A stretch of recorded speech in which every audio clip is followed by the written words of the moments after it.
si Atty. Guanzon, wala nang magandang masabi tungkol kay BBM. Bakit ako may magandang sasabihin tungkol sa kanya? Wala naman siya gawang maganda. Tama nga naman. Lilin lang tayo nito ni BBM eh. Nililin lang niya tayo. Akala niya talaga napakatanga na ng mga Pilipino. Kaya huwag niyo silang lubayan. Huwag niyo silang lubayan. Huwag kayong maniwala dyan. Nasabi nilang this is the cleanest budget. Niwala ako sa inyo. Ibig niyo sabihin, wala kayong insertion during the BICAM talaga? Tawag na nga ninyo, amendment eh. Sabi ni Risa Ontiveros, wala daw siya insertion. Meron siyang amendment. Sabi ni Frank Drilon, Senate President Frank Drilon, amendment at insertion, parehas lang yun. Sino mo mas matalino? Si Senate President Drilon o si Senator Risa Ontiveros? Ang hirap talaga itong ginagawa tayong bobo, kaya sawang-sawa na ako. Ano information ko? Eto pa, sa DSWD, nag-i-imbak ng ayuda si Senator Risa Ontiveros. Sa 2028 niya pa ilalabas. Ginagago naman tayo Napakadami nating abogado, natatanga-tangahan tayo. That is prohibited, that is unconstitutional. Yes, true. Ang program funds, dapat lang yan, may mga excess revenues na hindi inasahan. Palagay nyo kaya, hindi alam ni Trump na cocaine addict si Bongbong? Utas. Alam ni Trump yan. Inaresto nga si Maduro Kapala na lang ng mukha itong mga bangag na to. Ayun, grabe no. Yung mga ganitong bana talaga ni Atty. Rowena ang nakakatuwa. Kita mo yan, sabi niya, sasabihin daw sa kanya ng mga dating kasama, yung mga dilaw na ito si Atty. Rowena, wala nang sinabing maganda patungkol kay BBM.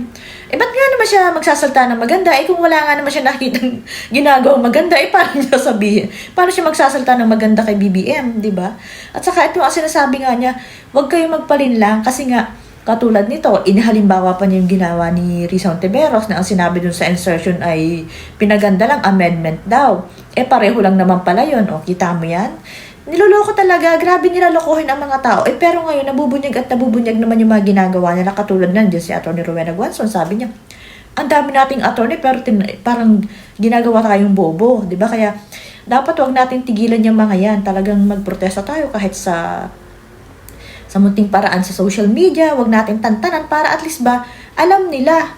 Ganon, tama naman yung sinasabi niya. Tapos ito pa nga, sinasabi niya na akala nyo hindi alam ni Trump na yung... Siyempre, buong mundo alam yung balitang yan. Ang dami ang kumakalat ngayon na binabalita sa buong mundo. Yung sinabi ni Amy Marcos na kapatid na yun, paano mo hindi paniniwalaan, di ba?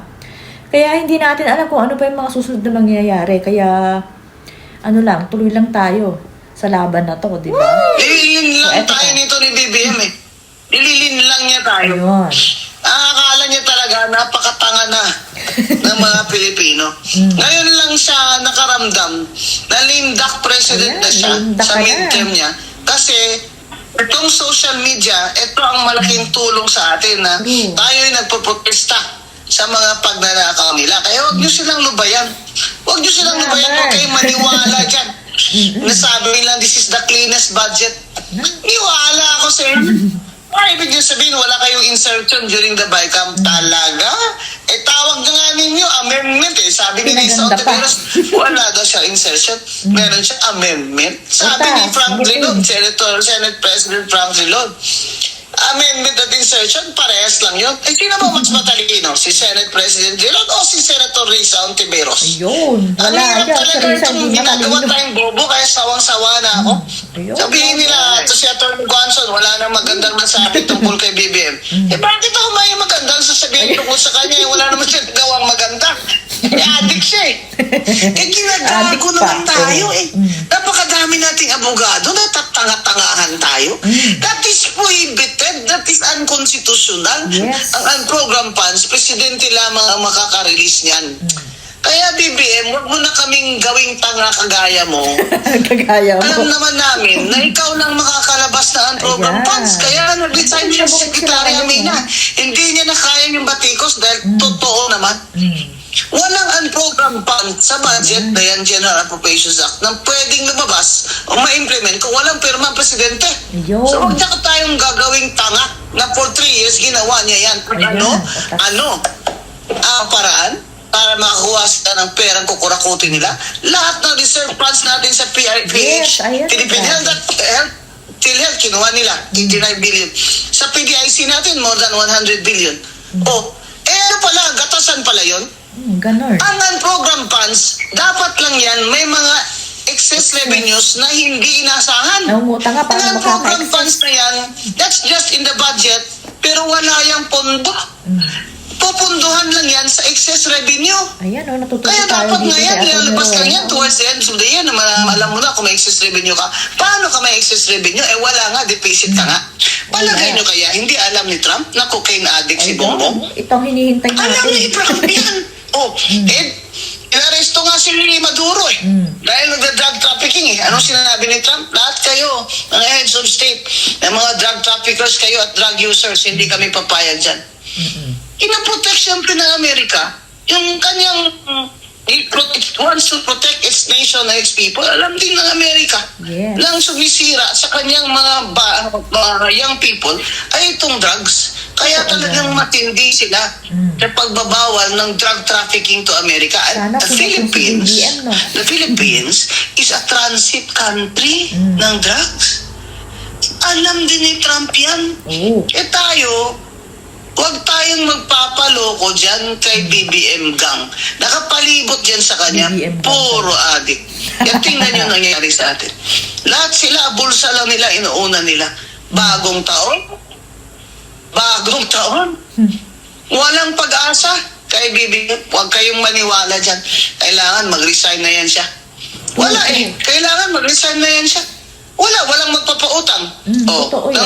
Nangutang taon-taon. Deficit ang budget. Okay pa rin sila.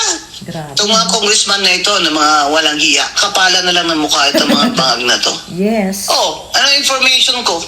Sa DSWD, nag-i-imbak ng ayuda si Senator Risa Ontiveros. Sa 2028 niya pa ilalabas yan. Abay, DSWD Secretary Gatchalian, pag hindi po nailabas yung mga ayuda na yan, dapat wala na yan. Next year, hindi na yan Yes, pwede. dapat wala na. Grabe. Hindi mo naman pwede yan. Talagang Tatlong palaban taong si Risa. ayuda ibibigay niyo sa mga senador at congressman. Di, indirect vote buying din. So, ayan na nga, lupit na mga birada ni Atty. Rowena. Ito nakakatuwa talaga kasi nga, totoo yung sinasabi niya na siya talaga, dun siya sa totoo, dun siya sa ano ba to?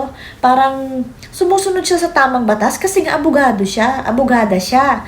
Ito, tingnan mo, dati pinupuri-puri pa niyan si Risa Ontiveros, yung mga dilaw kasi nga, wala pa naman siguro siyang nakikita na ganyan ka lupet. Ngayon, pinaganda pa ni Risa Ontiveros yung insertion niya, amendment daw. Samantalang binuking din sila ni Drilon nga. Di ba? Mga dilaw yan. Kita mo, Sabi kasi niya, pag tama, pag mali, mali. Hindi ako pwedeng patiklopin kung kahit pa kasama kita, kung mali ka, yariin kita talaga. Ganun siya. Kaya kita mo naman ngayon. Ang lakas-lakas talaga ng ang lakas-lakas ng boses niya sa social media kasi nga totoo yung mga sinasabi niya, nauunawaan ng mga tao at malapit dun sa mga hinaing ng mga tao. Ganun naman kasi yun. Tapos ito nga sinasabi niya na huwag magpalin lang kay BBM kasi nga kahit yung si Senator Amy sinasabi niya talaga na walang kwenta yung mga kunyaring binito-bito ni BBM. Tapos yung program na yan nga hindi dapat, saka kung matatapos na yung taon, saka lang siya dapat malalaman kung may excess. Kasi dapat excess lang yun. Paano ka nga naman magkaka-excess dyan? Pinipilit nyo yan. Kaya pala pinagkukuha niya yung mga kukupito niya dyan sa mga PhilHealth na yan, PDIC. Ayun na nga, ginagawa niyang gatasan para makakuha siya ng sobrang lalaking pera nun. Ang dami talaga. Pati siguro yung gold na benenta, doon din nila nilagay para mabulsa din nila, di ba? At ang malupit, si BBM, perma lang ni BBM para makakuha dyan sa program na yan, ay di talagang siya. Walang ibang dapat siya talaga. Sobra-sobra na. Tapos eto nga sinasabi niya, wag kayong pumayag na gawin tayong bobo niya ni BBM kasi siya lang nakatulad niya, parang ganun. Ito, ang galing ni Atty. Rowena, natututo tayo sa mga sinasabi niya. Tapos yan yung sinasabi rin niya na parang wag kayong pakakampante kasi nga at sa tingin nyo ba, hindi alam ni Trump na addict din niya si BBM? Syempre, balita tayo sa buong mundo yung lahat na nangyayari dito mula sa NAIA, yung corruption na yan, yung mga rallying yan, yung ginawa na yan kay PRR, di kita yan ang buong mundo. Kaya akala, sa bagay, iba nga kasi ang takbo ng utak ng mga yan kasi nga adik nga. Parang wala na silang pakialam sa nakikita. Tapos, syempre, kapag amat sila, at tingin nila sa sarili nila, sila yung pinakamagagaling. Na napakadiliit lang ng mga tao sa paligid nila. Ganun. Kaya, wala tayong aasahang maayos na takbo at maayos na pag-iisip dyan. Kasi nga, adik, di ba? Sabi ni Atty. Ruel, sasabihin daw sa kanya, wala daw siyang sinabi maganda kay BBM. Paano ka nga naman magsasalita ng maganda kung wala ka nakikita maganda dun sa tao? O, di ba? Ganito kaya mahal na mahal to talaga ng mga DDS. Tapos kinakagalitan na nga siya nung mga kakampi niya. Kasi nga, totoo yung mga sinasabi niya. Ito talaga ang dapat na paniwalaan. Saka dapat to senator to eh. Ganito dapat ang politiko, yung totoo. Wala tong tinatawang tas walang kaartihan. Ngayon na-appreciate na siya ng mga tao. Samantalang nun kinakasuklaman to kasi nga, siya yung nagsabi na BBM bangag, yun talaga ang sinisgaw niya dun sa campaign nila Lenny dati. Saka inaamin niya, nakaibigan ko si Lenny, ganyan.